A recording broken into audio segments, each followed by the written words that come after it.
अभिनव भी अपने जीवन में इस संघर्ष से लड़ रहा था। उसके हृदय का अकेलापन उसे गलत राह पर ले जाता है। क्या कभी उसके जीवन का यह अकेलापन दूर हो पाएगा? जानने के लिए आइए अभिनव की कहानी को हम देखते हैं। हमारी प्रोड्यूसर नेहा हम तक ये कहानी लेकर आई हैं।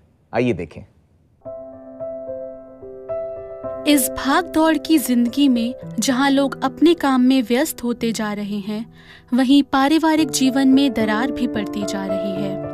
अपनों से दूर अपने आप में जीना बहुत ही मुश्किल है और कुछ ऐसी ही कहानी है अभिनव की। ऐसा लगता था कि मैं कुछ लव जो है एक फादर का और एक मदर का जो मिलना चाहिए वो कहीं ना कहीं लैक करता था, तो ये मुझे फील होता था। सबसे ज़्यादा मुझे तब लगता था जब मैं अपनी बुआ और दादी के साथ रहता था। वहाँ मुझे लगता था कि मेरी लाइफ में ऐसा क्यों नहीं होता, मेरे मम्मी पापा साथ में क्यों नहीं रहते, मैंने ऐसा क्या गलत किया जो मुझे उनका लव नहीं मिल पा रहा है, तो मेरी क्या गलती थी। उसकी वजह से जीवन में काफ़ी जो गलत चीज़ें थी और जो गलत आदतें थी, गलत संगति थी, उसने मेरे जीवन पर प्रभाव डाला। जिंदगी के हर पड़ाव में वो अपने आप को अकेले पाता रहा और इस अकेलेपन को दूर करने के लिए उसने कई दोस्त भी बनाने शुरू किए। हम लोग इंटरनेट पे जाते थे, हम लोग कैफ़ीज़ में जाते थे और वहाँ पर जो भी इंटरनेट में परवर्चित जो समय चीज़ें चालू हुई, जो चैटिंग चालू हुई और उसके बाद जो भी संगति में रह के जो पोर्नोग्राफी आई, तो वो चीज़ों ने लाइफ को एक छोटी सी एज से बहुत ज़्यादा इफेक्ट कर दिया था। वी यूज्ड टू इंजॉय, हमें लगता था जो भी है अच्छा हो रहा है, आगे की हमें कोई टेंशन नहीं थी। उस समय मेरे पास सडन मोमेंट्स के लिए हैप्पीनेस होती थी, जैसे कोई फ्रेंड्स मिल गए, उन्होंने बोला चल यार आज पीते हैं, तो वो एक हैप्पीनेस का मोमेंट था। पीस नहीं था, एक इनसिक्योरिटी थी और एक जो अंडर डिमिनिश्ड जिसे बोलते हैं, जो मुझे बहुत ऐसा लगता था बहुत नीचे उससे आया हूँ, मेरा यहाँ कोई जगह नहीं है, कोई स्पेस नहीं है, फ्रेंड्स भी मेरे कोई बन ही नहीं रहते। इस अकेलेपन की जिंदगी में उसे एक ऐसा दोस्त मिला जिसने उसके सभी सवालों के जवाब ढूंढने में उसकी मदद करी। उसने बोला कि मैं आपको बुक दूंगी, आप बुक पढ़ना। तो मैंने बुक पढ़ना चालू की।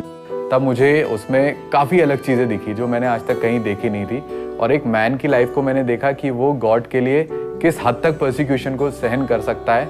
और मैंने यही सोचा कि ये आदमी इस चीज़ को इसलिए सहन कर रहा है क्योंकि इसने अपने जीवन में कुछ ना कुछ अलग महसूस किया है। मैंने सर्च करना चालू किया जीसस के बारे में, मैंने मूवीज़ देखना चालू कर दी, तो मेरे अंदर उस समय एक फेथ स्ट्रॉन्ग हुआ कि यार ये जो बाइबल में लिखा है इट इज़ ट्रू। इतने सालों के बाद एक दोस्त से मिली मदद की वजह से अभिनव को एक ऐसा साथ मिला जिससे उसने अपने बीते हुए कल को भुलाकर एक नई जिंदगी की शुरुआत की। जो मुझे एक रिकग्निशन कहीं नहीं मिलता था, बट क्राइस्ट में आने के बाद God gave that wisdom, God gave that favour like Joseph Daniel. मुझे लगा कि मैं कितना सेल्फिश हूँ और जो एक सेल्फ रियलाइजेशन हुआ वो मुझे वहाँ से लगना चालू हुआ कि यीशु मसीह जब सारी चीज़ों का हकदार होते हुए भी सब चीज़ें छोड़ के मेरे लिए आ सकता है, तो मैं भी अपना नेचर चेंज करके दूसरों के बारे में सोचना चालू कर सकता हूँ। दैट वे परमेश्वर ने मेरे जीवन में परिवर्तन किया और जो बुरी चीज़ें थी, बुरी आदतें थी, उनको भी परमेश्वर ने इसी प्रकार से हटाया। So I was really thankful to God. नए बदलाव और सोच के साथ आज अभिनव एक नई जिंदगी जी रहे हैं। और ये मैंने देखा कि यार ये मैंने कुछ नहीं किया, मैंने तो कोई ट्रेनिंग लिया नहीं, मैंने कहीं कुछ किया नहीं, पर ये परमेश्वर का एक फेवर जो है, जो गॉड का एक लव है मेरे ऊपर आउटपोर होने लगा और उस लव ने मेरे अंदर वो चेंज लाना चालू किया और उसी ने मुझे इंस्पायर किया। एक जो जॉय अभी है और एक पीस जो अभी है वो मुझे नहीं लगता है कभी होता है। मेरे को बहुत खुशी होती है कि परमेश्वर ने मुझे चुना उसके वचन को बांटने के लिए और सुनाने के लिए। और आगे मैं तो यही चाहूँगा कि जहाँ पर भी मैं जाऊँ, जितने भी लोगों से मिलूँ, मैं परमेश्वर के वचन को बांटने पाऊँ।